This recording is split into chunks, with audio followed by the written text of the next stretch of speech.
Assalamualaikum warahmatullahi wabarakatuh.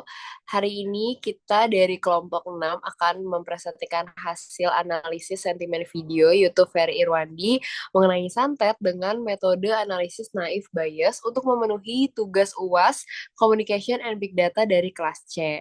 Kelompok 6 terdiri dari Body Next.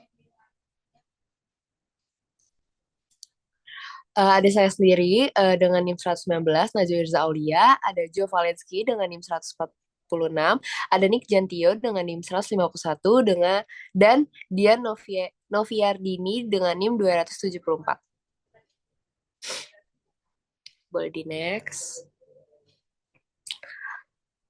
Latar belakang yang pertama adalah latar belakang, yaitu di zaman digital saat ini, YouTube masih menjadi platform pilihan utama bagi banyak pengguna media sosial. Platform ini dimanfaatkan untuk berbagai keperluan, seperti menyebarluaskan informasi, memberikan hiburan, serta menjadi wadah bagi para pengguna untuk mengungkapkan berbagai pandangan. Topik santet merupakan isu yang sangat sensitif dan terus menarik perhatian masyarakat Indonesia, khususnya di kalangan pengguna media sosial. Unggahan dari video Ferry Irwandi tentang santet di YouTube telah menghasilkan beragam tanggapan yang mencerminkan kompleksitas kepercayaan supranatural dan budaya lokal. Melakukan analisis sentimen terhadap video tersebut menjadi penting untuk memahami berbagai tanggapan publik seputar isu santet. Melalui penelitian ini, kita dapat menyelami berbagai sudut pandang dan emosi yang berkembang di ruang digital, serta memperoleh gambaran mendalam tentang persepsi masyarakat terhadap fenomena supranatural di era media sosial kontemporer.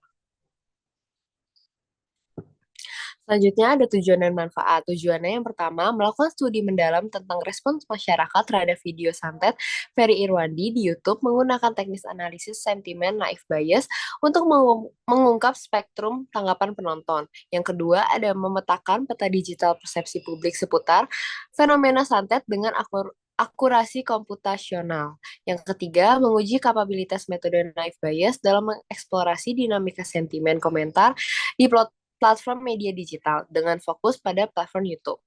Manfaatnya yang pertama, mengidentifikasi dan menganalisis ragam sentimen masyarakat meliputi pendapat positif, negatif, dan netral terhadap konten video santet milik Ferry Irwandi di YouTube guna memperoleh pemahaman mendalam tentang persepsi dan respon penonton.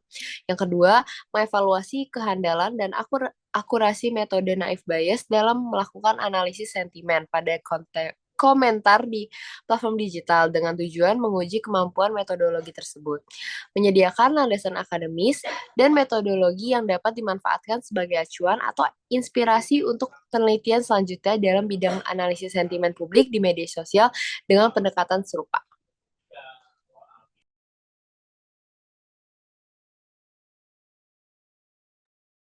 Selanjutnya, metode penelitian.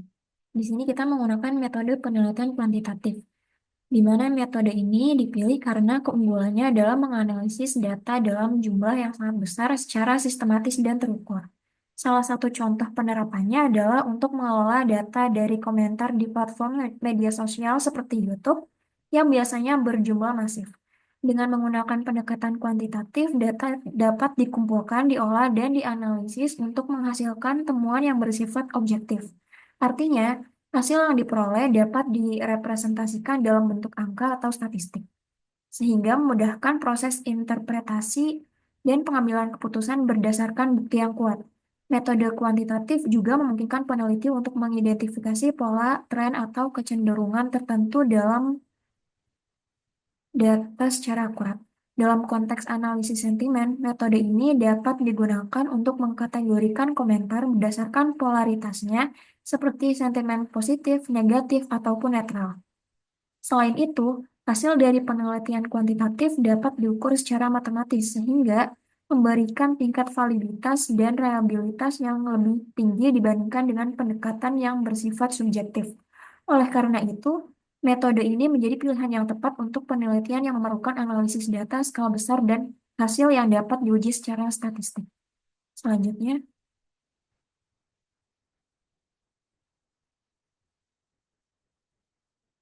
kemudian ada langkah-langkahnya. Yang pertama, research video. Yang kedua ada scraping comment. Yang ketiga ada cleaning data. Yang keempat ada pre-processing. Yang kelima ada translate. Yang keenam ada labeling. Yang ketujuh ada visualisasi. Dan kedelapan ada klasifikasi sentimen. Eh, Slide berikutnya itu ada research video. Kami memilih tiga video dari tiga video yang berbeda. Dua di antara itu dari channel yang sama. Yang pertama dari kontennya Ferry Irwandi. Itu segmen kontennya ada Devil Advocate. Terus ada konten dia yang biasa pada umumnya. Dan terakhir itu ada di channelnya Deddy Corbuzier. Jadi di situ lagi podcast Close the Door. Kemudian kita melakukan proses scraping komen dari tiga video tersebut menggunakan fitur yang ada di Google. Dan bisa dilihat tabel spreadsheet-nya dari video satu, video 2 dan video 3. Kemudian kita melakukan cleaning data, yaitu membuang kata-kata atau tabel dan kolom yang sekiranya kosong atau tidak diperlukan. Berikutnya itu ada pre-processing normalisasi, yaitu menghilangkan kata-kata yang tidak berdampak atau tidak memiliki pengaruh cukup, yaitu misalkan kayak yang RB, ribu, enggak, atau tidak. Terus berikutnya ada pre-processing stop word. Eh, ini konteksnya ya menghapus kata-kata juga kurang lebih mirip, tapi sedikit berbeda dibanding sebelumnya. Kemudian tuh ada tokenize, yaitu eh, secara spesifik memunculkan kata-kata apa yang keluar di setiap komen ya. Itu adalah proses stemming. Jadi proses stemming ini adalah proses bagaimana data itu di backup di filenya masing-masing untuk menentukan bahwa data itu clean atau enggak nanti setelah tadi di cleaning data oleh berbagai proses, dimulai dari tadi yang disebutkan oleh Nick tadi gitu. Nah di proses stemming ini juga eh, proses ini memakan cukup lama, sekitar waktu 1 menit sampai 3 menit untuk membackup dari hasil codingan tersebut itu sendiri juga. Nah, di next nih. Nah, di translate ini adalah ada beberapa proses sebelum terjadinya translate. Di Google Colab sendiri kita harus menginstal yaitu translate-nya itu sendiri ke dalam bahasa Inggris. Nanti ketika sudah diinstal codingannya, baru nanti dari file yang tadi dari stemming atau sudah di tokenize itu bisa ditranslate dengan kode tersebut. Jadi dari bahasa Indonesia ke bahasa Inggris. Kenapa harus ke bahasa Inggris? Karena dalam program ini aplikasinya lebih bisa membaca dan lebih bisa mensentimentasi sentimennya di dalam bahasa Inggris. Boleh di next. Nah, di labeling kali ini adalah sebenarnya labeling ini bukan melabeli, tapi lebih tepatnya memisahkan antara komen dan yang udah ditranslate tadi gitu. Jadi melabeli yang mana bahasa Indonesia, yang mana bahasa Inggris. Yang bahasa Indonesia bisa dilihat di sebelah kiri yaitu komen, dan di bahasa Inggris itu istilah sendiri itu sebelah kanan itu tweet underscore English gitu. Dan sebenarnya ada beberapa kata yang mungkin nggak bisa ke detect sama bahasa Inggris secara auto, seperti ada alhamdulillah. Terus ada beberapa juga yang di bawah-bawahnya itu yang masih tidak terdetek oleh bahasa Inggris, dan lebih tepatnya ini mendeteknya itu seperti ada yang satu kalimat, ada yang seperti kayak satu jadi kayak nggak nyambung gitu. Boleh di next. Nah, ini adalah hasil dari visualisasi yang mana ini menunjukkan kata yang paling banyak di video tersebut. Di video satu bisa dilihat nih paling banyak yang paling besar adalah orang dan gua gitu. Walaupun di belakang-belakangnya ada yang percaya, ada yang buat, ada yang enggak, ada yang sama dan masih banyak lainnya. Di video 2 kita bisa ngeliat paling banyak disebutkan bahwa Ustadz Felix yang paling banyak disebut, ada singkatan dari Ustadz juga yaitu UST, ada orang, ada dukun di bawahnya, terus ada Ferry juga di belakang. Terus di video 3 ada dukun, ada orang, ada Ferry, ada Indonesia, ya boleh di next.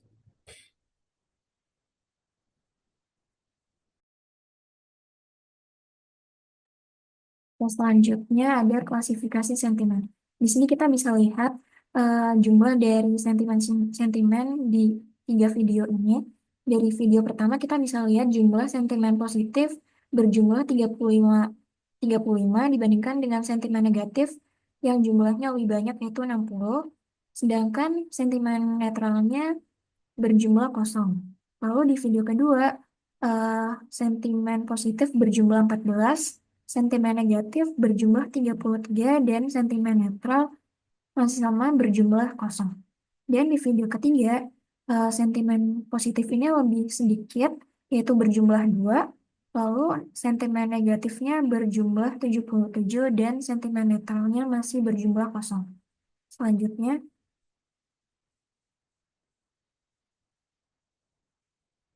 bisa dilihat di sini perbedaannya antara negatif dan positif, di mana negatif ini mendominasi warnanya dibandingkan sentimen positif. Selanjutnya,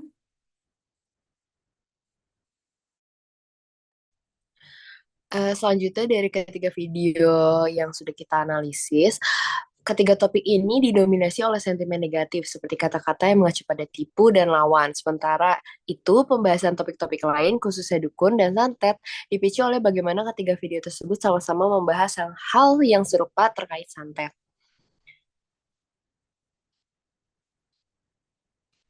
Untuk kesimpulannya, penelitian ini bertujuan memahami pola sentimen publik. Untuk mengetahui itu, peneliti menggunakan metode naif dan bias. Kata yang sering muncul dalam data meliputi gua, orang, Felix, dukun, dan juga Ferry. Data sentimen dalam video YouTube Ferry Irwandi tentang santet menunjukkan bahwa mayoritas penonton memberikan tanggapan negatif, yaitu sebesar 76,92%. Sementara untuk tanggapan positif yang mencakup opini setuju terhadap topik yang dibawakan berada di angka 23,08%. Secara keseluruhan, video tersebut memicu banyak respon yang kurang mengenakan di mata penonton sehingga memunculkan banyak tanggapan bertentangan dengan topik yang dibawakan, diperkuat dengan dominasi sentimen negatif yang signifikan. Sekian presentasi dari kelompok kami, kurang lebihnya mohon maaf. Wassalamualaikum warahmatullahi wabarakatuh.